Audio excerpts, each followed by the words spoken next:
আমার মনে আছে আমি মাদ্রাসার থেকে আইসা বারান্দায় বাসার বারান্দার মধ্যে বসছি, মোড়ার মধ্যে।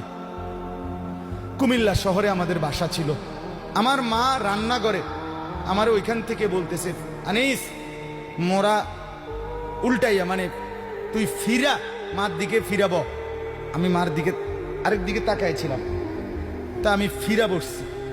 তাই বললাম, মা কি হয়েছে? ওই ঘরের জানালা দিয়া ওই বাড়ির পাশের বাসার কাজের মেয়ে ও তোর দিকে চাইয়া রইছে।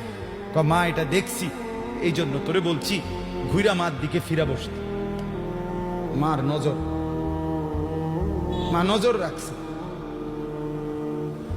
আমি জীবনে একবার, শুধু আমার পুরা জীবনে একটা সাদা টুপি কিনছিলাম একবার, যে টুপিটার মাঝখান দিয়া ছোট্ট ছোট্ট লাল লাল এই ছোট্ট ছোট্ট কটা ফুল ছিল লাল কালারের। এই একটা টুপি শখ করে এমনি ভাল লাগছিল, কিনছিলাম ওই মাহফিলে যে দোকান বসে এডিট থেকে।